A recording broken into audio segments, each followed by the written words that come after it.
Hi, this is Eric Chase, afternoon host on Cumulus Media Toledo's Q105 and your host for 68 Words here with the Ability Center. Today's guest is someone who you might actually be quite familiar with, especially if you're a fan of a certain university and their football team. Larry Stevens. He's a wide receiver with the 2022 MAC champion Toledo Rockets. Larry was also born with a hearing disability. So I was pretty much born with a hearing disability. I wasn't fully deaf when born. But it was the point where they wanted to see how it went, and then by the time I was 3, it just got real bad, and that's when I considered it was deaf. I say this is what makes me who I am. This is part of me. I don't look at it as a disability or whatnot. I just think, it just gives people who feel like who have this kind of problem, like they feel like they're different from others, and just don't look at yourself no different. And just stick to you, just be you. That's how I've been raised, and that's been my morals. People, places, and spaces doing disability differently, sharing first-hand experience in our podcast. Inspired by the 68 words that sparked the disability rights movement, learn where it started and what's next. Hi, my name is Stuart James, and I'm the Executive Director here at the Ability Center, and welcome to 68 Words. Let me welcome and thank Larry Stevens from the UT MAC champion UT football team. Yes, sir. MAC for taking some minutes. This is our podcast, 68 Words with the Ability Center. We have been trying to track you down for a long time because, as I have read from my friend Christy Kopanis, who did the story with you with WTOL, you have found that you have inspired a lot of kids so far, right? Yes, sir. Yes, sir. You are not from our Springfield, Ohio, but you are here. The 937. The 937. 937. Which Springfield, Ohio is this? So this Springfield's in the middle between Dayton and Columbus.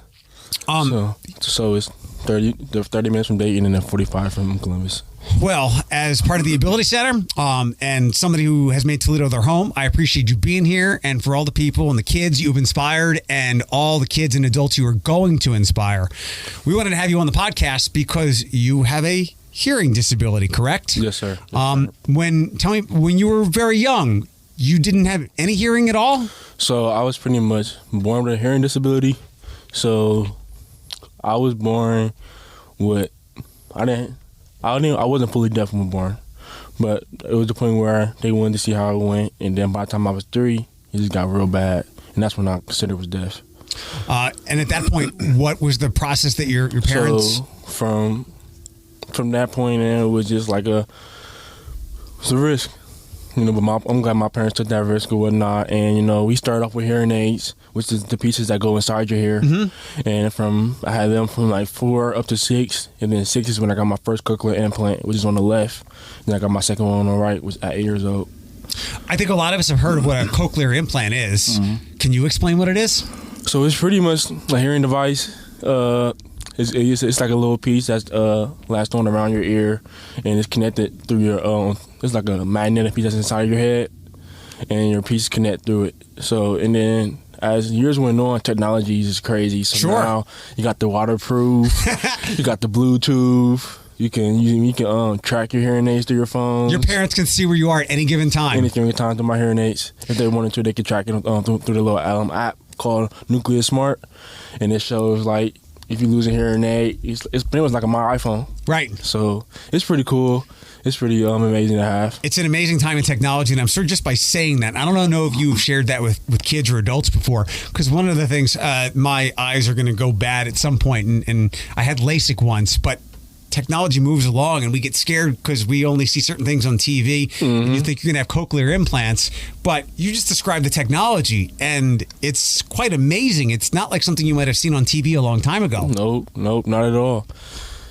When you were a little boy, when you were a toddler, cute little Larry, 3 years old, but when you were going through this, did you know that you were different from other kids? Like as in like me growing up, as in. Oh no, that you struggled to hear. I always thought I was as normal as everybody else. Okay, good, so good.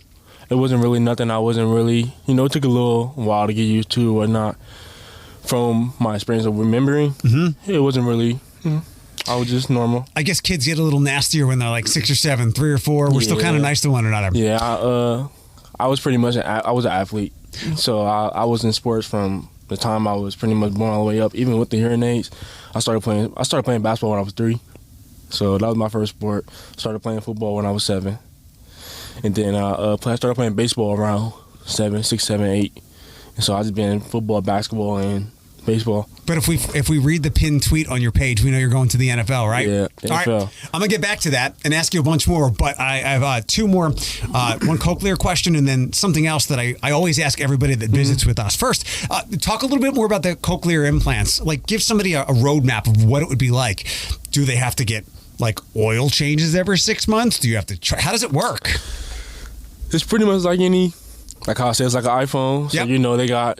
they have upgrades, new updates, they got the nuclear smarts from 1 all the way up to 7. And each one is it's a new technology added to it. Like the most recent one is just a little headpiece. You don't have to hook it around or nothing. And so, like, when would be the next time you have to update the iOS, so to speak? It's my choice. Excellent. My Awesome. choice. So right now I'm still stuck on I didn't even get the new update one. I love the one I got right now because I like it around my ear. And right. You got the waterproof and the Bluetooth. So I pretty much enjoy it, and everything's been good so far. The one thing that I ask everybody that comes in here, and I love hearing their answers, is do you believe that you have a disability? I say this is what makes me who I am. Okay. So this is part of me. I don't look at it as a disability or whatnot. I just think it just gives people who feel like who have this kind of problem, like they feel like they're different from others, and just don't look at yourself no different. And like just stick to you, just be you. That's how I've been raised, and that's been my morals. I'm gonna guess the answer is no, but I'll ask anyway. When you got a little bit older, did you get teased at all? I've never been teased. Good, because you're the athlete kid, right? You're gonna whoop some butt, I was right? always the one. Everybody was around. Don't mess with Larry. Yeah. So. There's a couple that I'm familiar with, but was there ever a point in time where you looked up to any deaf athletes? I think Tamika Catchings, the WNBA player, has some hearing struggles, and I know there was a guy that I used to watch in the '90s playing baseball named Curtis Pride. So my first one that I seen inspired was he played for the Seahawks. Who was it? I think he might have been somebody on defense. He played with the Seahawks, and he had a hearing disability. I think that was probably the first guy that I seen. He gave some type of hope, inspiration. Sure.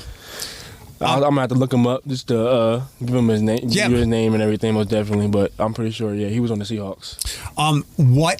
What's if there is any at all? Is there a disadvantage to doing what you do as a college athlete? Be more specific. Do you have any disadvantage at all by your disability? So I talking as in like football wise. Absolutely, yep. Anywhere. So, football wise, there'll be times where I might hear something different, or I might not get the right call or hear the right what you're saying or whatnot, because everything is in my helmet. Everything's compacted in the inside. Right. So it can be difficult at times, especially when it's loud. So signals help a lot when it comes to that. What is it? What helps? Signals. Yeah. So pretty much, I'll say just trying to hearing the quarterback cadence and all that. That's why as a receiver you watch the ball. Yep. You're a wide receiver. When I was watching I'm from Philadelphia, follow the Eagles a little bit more than everybody else, and Treylon Burks got smashed in the end zone. Playing a wide receiver, you're going to be taking some shots. Yeah, I took my crazy because not the match championship, but the game before, I had my first catches in the season, and one of my catches was a kill shot. Cover 2, safety came down. He got you? Yeah, he got me. Still made a catch, but have you ever been hit like that before in your life? Nah. This is a different type. It was a different type of hit. So let's go back to the cochlear implants. Can a hit like that break them? Like, what happens? I don't want to say break, but they can definitely I'll have to probably readjust my helmet. Got it. Put it back on and then strap back up and get back to it. How might that affect it? Or tell me if you've thought anything about like how. I mean, everything in the head is connected, whether it's vision, hearing, how you taste. What if you get are you worried about how a concussion might affect anything? That's one of the things my parents worry about the most. Yeah, and I'll tell you this. How old are you? I will be 21 in May, so I'm 20 right now. What? May what? May 20th. May 9th here. Taurus' life, right? Mm-hmm. We're all the same way. Like, I'll be 43. I'm 43. 43-year-old Eric thinks the things I did at 23 were stupid, and The older version of Larry is going to think back and be like, why was I doing that? And we just hope that nothing awful happens because you know what you're getting into. You know what you're getting. It's a violent sport. And you you got a welcome to the league hit with that thing, didn't you? Most definitely. Especially coming from high school. I didn't really get hit in high school for real. Like, it wasn't no crazy. You know, I was just, I scored touchdowns, so I didn't really get touched as much. So let's talk a little bit about football. What was the leveling up like for you? Everybody always says you and I have both heard it for years. When somebody gets drafted and they go to the NFL, they're like, "Oh, the speed of the game. I wasn't ready for this." What has the transition been for you? I'll say it's more mental. It's Preparation, more mental coming from high school to college. High school, I was, you're better than everybody. So you're out there, you're just playing. You ain't really watching that much film for real. You just know you better than this guy. You're going to beat him regardless of what the situation is. That was my mindset in high school. And here, if you don't run your route right, you're covered. Yeah, but then coming to college, everybody's just as good as you. If not, it might be better. But the biggest thing in college is, it's the little things, it's the little details that you got to stay down into. I'll say mentally, it's more in depth. Yeah. Especially with the routes and coverages, knowing the person's going to be at certain times of the route or coverages or whatnot. And, certain routes can change based off the way the defense is playing. So you got to know that part too. And it's a lot more. It's a lot more detailed. I'll say speed, so I had my first game. I always wanted to see how it is out there. I played in my first game in week 12. And, speed was, it's a tad faster, but, it's pretty much like high school for couple of catches for like 23 yards. I think I saw. It's good to have you on the field. One of the other, are there any? I know Jason, Coach Candle speaks glowingly of you, and he treats you just like any other anybody else on the team, which is I think what anybody with any kind of disability wants to be treated. We do the same things, we just do them differently. Are there any advantages? Yes, advantages to your implants in any way? I think I read in Christy's story that maybe you pay a little bit more, there's a little more attention to detail with communication across the team because of what they see in you. Tell me about that. I say hearing is pretty much hard. So they'll make sure, like them times when we get in the huddle, make sure I hear, or there'll be times where they'll give me the signal, make sure I got the signal over and over again. So, and that's important for everybody in the huddle, right? Yeah. And I know quarterbacks got to have a mouth. Like you got to be clear, you got to be a leader on the field. So if you're just mumbling along, if you're not communicating clearly, everybody's not on the same page. Well, guess what? 8-yard loss, or you got a holding penalty or something, right? Yep. And then I told we had a little walkthrough period and whatnot. It'd be hard to hear. So now everybody give me the signals. Make sure I'm good, so I can stay fast and not be looking slow. So it's been good. And I gotta guess, when you're in a loud stadium, when you are starting as a junior on a cold night at the Glass Bowl, playing BG, or Northern Illinois has got their act together again, or wherever you at, and it's super loud, and immediately, because of everybody with the signals to you, they can go quiet. You can go silent and just do signals instead, right? And that's a preparation that other teams might not have, yeah? Yeah, and then another advantage that I have on my cochlear input is I can change the volume of the setting. So if it gets too loud, I can adjust it to where it's not as loud, or I can block out the crowd noise and just hear what I want to hear. An advantage. So that's another good thing. Are there filters? Can I put like a T-Pain filter on there? Nah. Why'd you pick Toledo? Why'd you want to come here? Toledo is one of the biggest schools in the MAC that recruited me. They stayed on me from when they first gave me the offer until after I signed, until when I got here my freshman year. One of the reasons why is for Kevin Bear, my receiver coach. He kept me locked in. And I appreciate him for that and everything. He told me what it was from the outside looking in and inside looking out. So I applaud him for that. He told me it wasn't gonna be easy. It wasn't gonna be nothing's given to you. Everything's gonna be, you gotta work, and that's what I've been doing. I'm gonna keep doing that, and that's been a goal. But for it was close to home. It's 2 hours, 2.5 hours away. I'm my mama's boy, so and it's blue and gold. My high school, I grew up, I bleed blue and gold. So it's another reason why I chose to come to Toledo for real. Who's blue and gold in the NFL? Somebody's got to change their colors. Got the Rams. Got the Chargers. Yeah. Okay. And that might be it. I do want to ask you a couple of NFL things. We get to some of the more fun questions. You've already inspired some kids. You're going to have classwork. You're going to have football homework, and I think I hope you take on the challenge of inspiring kids or adults with, and this is why we're doing this. What is some of the reactions you've gotten from those kids or whoever you have inspired, who might have been like they're little Larrys now?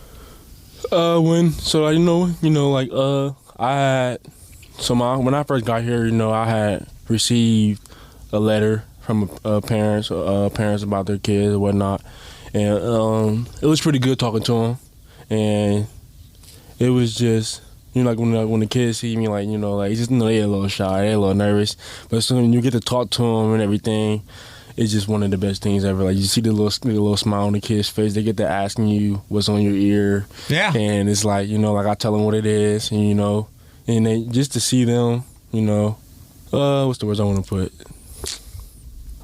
It's like you almost give them a new life. Yeah, something like that, pretty much. And this is like, even back in high school, we used to go around. We used to have a thing called Shoe for Shoeless. And we used to go in schools, kids who didn't have shoes or socks or whatnot, and go in there and, get them shoes and socks, and, and they would see that I had cochlear implants, and it would just be like a surprise or a shock to them, and it would just see them just playing around, running, saying they want to play football just like you, they want to be you. It was just amazing. It's a good feeling. Yeah, I'm looking forward to it in the future, especially when I'm out there and everybody gets to fully see and hear my story and know my story. For sure.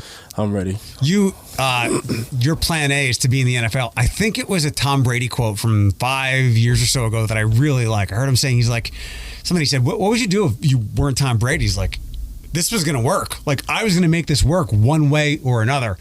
And I think your plan B is making sure plan A works is a good way to go about it.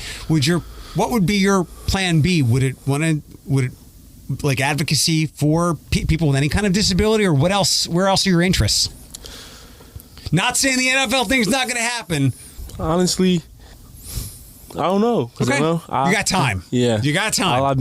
I've just been thinking about the NFL. That's been my main goal. I never really, people say you come to college, get a degree and whatnot. I'm in marketing. So, I've been looking into real estate and marketing and properties and businesses and all that. But, that's just, I want to play football. Yeah, for sure. I want to go to the league. That's my plan A and plan B. So whatever I got to do for plan B to make plan A work, I'm going to do that. And the higher level you go up, the more games you're out in the field for the Rockets, and then wherever you go, the platform is bigger to inspire people like that one little kid. That one little kid can turn into 10, 100, 1,000. Most definitely. Let's talk some fun things. Who's your favorite NFL player? Favorite NFL player? I'm going to go with Mike Thomas and Stephon Diggs. Okay. The reason I say Stephon Diggs as well because Mike Thomas been hurt, and growing up I was an O State fan, and Mike Thomas was my favorite receiver when he was at O State, and then when he got to the league, got to the Saints, that's when I became a Saints fan. Okay. And plenty of times he's one of the best receivers in the league. Yeah, and now he's been banged up forever. Yeah, he's been banged up forever, and then I love watching Stephon Diggs since when he came from when he went into Vikings, and then to the Bills when Josh Allen. Yep. Was amazing. Yeah, they both leveled each other up. I never would have guessed that Stephon Diggs would have been this with the Vikings, but you see how much like Mike Zimmer and what kind of held that offense back. Who do you kind of model your game after, or who do you continually maybe grab little things from that you make a part of your game? I'm gonna go with Stephon Diggs, and then I'm gonna go with DeAndre Hopkins. With Stephon Diggs, because you guys are similar sizes? Because he's not a real big dude. Yeah, similar sizes, and I love the way he runs his routes. Okay. Route running is beautiful. We'll go back to inspiring quotes. What would you tell a little Larry when it comes to that little Larry maybe having a hard time hearing? That's tough. We'll have you back and give you another answer. Yeah, okay. What would you tell little Larry who just wants to get on the football field? What would you tell him that you have learned from high school to college to where you want to go? What's the best football lesson you've ever learned? This is a little boy. This is a little boy. He's 4. His name is Larry too. He wants to play football, and you're going to tell him. Pretend he knows what a cover 2 is for. I guess. Well, we'll say a 13-year-old who has a little more knowledge about football. 13-year-old. I say, for real, just have fun. You have no fun, it's hard. It's hard out there. It's hard out there. So just stand on your principles and just have fun out there for real. Let the game come to you and let everything work out itself. That's all I've been doing from because I started football. I didn't start playing receiver until I got to high school. What'd you play before that? So I grew up. I played my first year. I played fullback and linebacker. Well, I played fullback, tight end, linebacker. My first year playing football ever. You're not. You would only be a tight end in an 8th grade team right now. And then I switched over into running back. And then as I get older, you get more skill development, all that. I switched from running back to quarterback. I played quarterback, linebacker, and safety, 5th and 6th grade. And then I played quarterback, slot. Well, I started off quarterback in 7th grade. So middle school is when I started playing receiver. So 7th grade came. That's when they switched me from quarterback to safety and slot receiver. And I played returner, punt returner. You've been all over. I've been all over. And then what about on the basketball court? You miss playing basketball? Oh yeah, I miss playing basketball. What position were like guard or forward? Guard. I played 1, 2, and 3. Did you play in high school? Yeah, I was. My first. It's crazy because up to my seniors, my took football really, really serious. That's when they was just okay. I'm gonna put all my eggs in the baskets, focus on football, and then that's when everything just fell in place. What about you? Said you played baseball a little bit too. How far did you go with baseball? Up to like 5th grade. So my baseball guy, everybody always asks why you stop playing baseball. Everybody always say I was so good. This and that. I'm like, baseball was boring. It's boring. And then, once you get where my area was at, by the time you got to 6th, 7th grade, there's no more baseball team unless you're traveling. Yeah. So that was tough. All my boys, we all played baseball up until 5th, 6th grade. Then we switched over to AAU basketball. So the same baseball team, we switched over to AAU basketball, and we just played basketball all year. Football time. We're glad to have you playing football here. I hope you have a blast in Florida. A couple more questions. What's your favorite thing about Toledo? And you can't say I'm close to my mom. My favorite thing about Toledo? Yeah. Or how about this? If your mom comes to town, or next time she comes, where are you taking the family for food? I mean, for food, my family, they've been up here many times, so they know. All right. So they favorite restaurant is Shorty's Barbecue. Okay. They love the Shorty's Barbecue. Okay. How about you? You got a favorite spot? I love food, so whatever I'm feeling, I'm gonna find the best spot for it. I got a couple spots in Toledo that I really enjoy. Which are? You got a Snappers, you got Shorty's Barbecue, you got the Mike's Pizza. Okay. If you had that. Yeah, I'm sorry, but I live right near there. You got You're not at the point yet where you got to watch what you eat. Are you keeping an eye on your diet? This past year, I stopped eating pork. So I've been feeling good ever since I stopped eating pork. Okay. Lost a lot of fat. Body cutting up. I love J Mays. What is it? J Mays. What's that? It's a little soul food spot downtown Toledo. J Mays. Not familiar with it. You got a favorite food truck? Toledo Wings. Okay. Toledo Wings. When you're not doing football or school, what are you doing in your free time? You gamer or anything? Reader? In my free time. What free time? I'm chilling with my guys. Yeah. We're chilling, watching football. If we're not doing football, we find something to do, some type of football. Who's a quarterback you want to catch it? Like, they could be living or dead, whoever. Who's a quarterback you want to catch a pass from? Drew Brees. Really? Drew Brees. Okay. Drew Brees. Either him or Aaron Rodgers. Okay. For a minute, actually for a long minute, when they won the Super Bowl, I was a Saints fan because it was one of those things. I kept picking Drew Brees on my fantasy team. He kept winning me stuff, and I became the Saints fan living the farthest north in the country. They're a great team to watch. Most definitely. What else do I have for you? And we'll wrap up in a couple minutes. I had some good questions. What's the most memorable play of your entire career? And I mean even when you were playing like Pee Wee football. I got a couple. Give them to me. So Pee Wee football, this is when I'm playing quarterback. It's crazy because one of my teammates, he's a receiver. He against his Pee Wee team, and he was from Centerville. And it's crazy because we were just talking about this story maybe a few weeks ago, and he was laughing about it. Game-winning touchdown. I'm going into the end zone. I flipped over a little boy into the end zone for a game-winning touchdown. And we was talking about that. He was like, "Damn, that's crazy." Like that, we still remember that same play. Yeah, exactly, like you were right there, right? Like I was right there. And then coming to high school, I scored my first touchdown. And celebration, lose my hearing aid mid-game. And I lose my hearing aid mid-game, so we had to stop the game trying to find my hearing aid. Can't find it, but luckily we find the next practice is in my shoulder pad. Wow. It's inside of my shoulder pad. And, I had my favorite game in high school was against another teammate on my team, Sawai Ellis, against Fairfield. And it's crazy because junior year we beat them. I had a game-winning touchdown and a game-winning pick against them. Junior year, and it was 14-16, and that's junior year. And then senior year, it's the scores flip. They win 16-14. But luckily, I tried to make us come back. I had 8 catches for 80 yards in less than 3 minutes, all in the fourth quarter. That's like what Brady did last night. 2 touchdowns brought us back, but we couldn't convert the conversions. So, but there were some memories that I remember in high school, and then of course going to the Final Four, practicing on Thanksgiving, one of the best practices ever. Just knowing that you one of the Final Four teams in Ohio left. Yeah. Playing for the state championship, and it was just a beautiful, it was just an amazing feeling. Well, there's going to be some on the field, but definitely a lot off because of what you're talking about now, what you've shared here. A lot more memories, a lot more inspiration to come.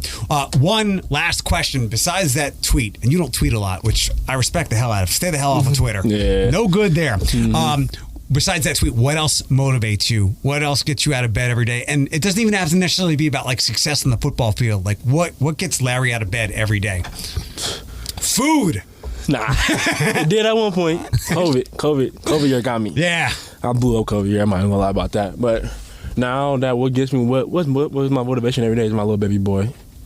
Like that is my regardless of what's going on, knowing that I have a boy, a little boy that's knowing that I'm his daddy, you know, knowing that whenever he sees me, he's smiling like it's one of the best feelings ever. So like that's my motivation. Like I want to make sure he's set, make sure he's good in the future or whatnot. So that's really been my internal motivation. So, great motivation. Mm-hmm. Great conversation. Thanks for being here. I appreciate you guys having me for sure. This is Chief Armstrong of Toledo Fire and Rescue. 68 Words has been a production of the Ability Center, hosted by Cumulus Media's Eric Chase. Engineering provided by Will Mellon and executive produced by Mallory Crooks. If you, your group, organization, or business is interested in hosting a disability awareness experience or have other inquiries, please contact info@abilitycenter.org. Until next time, think differently.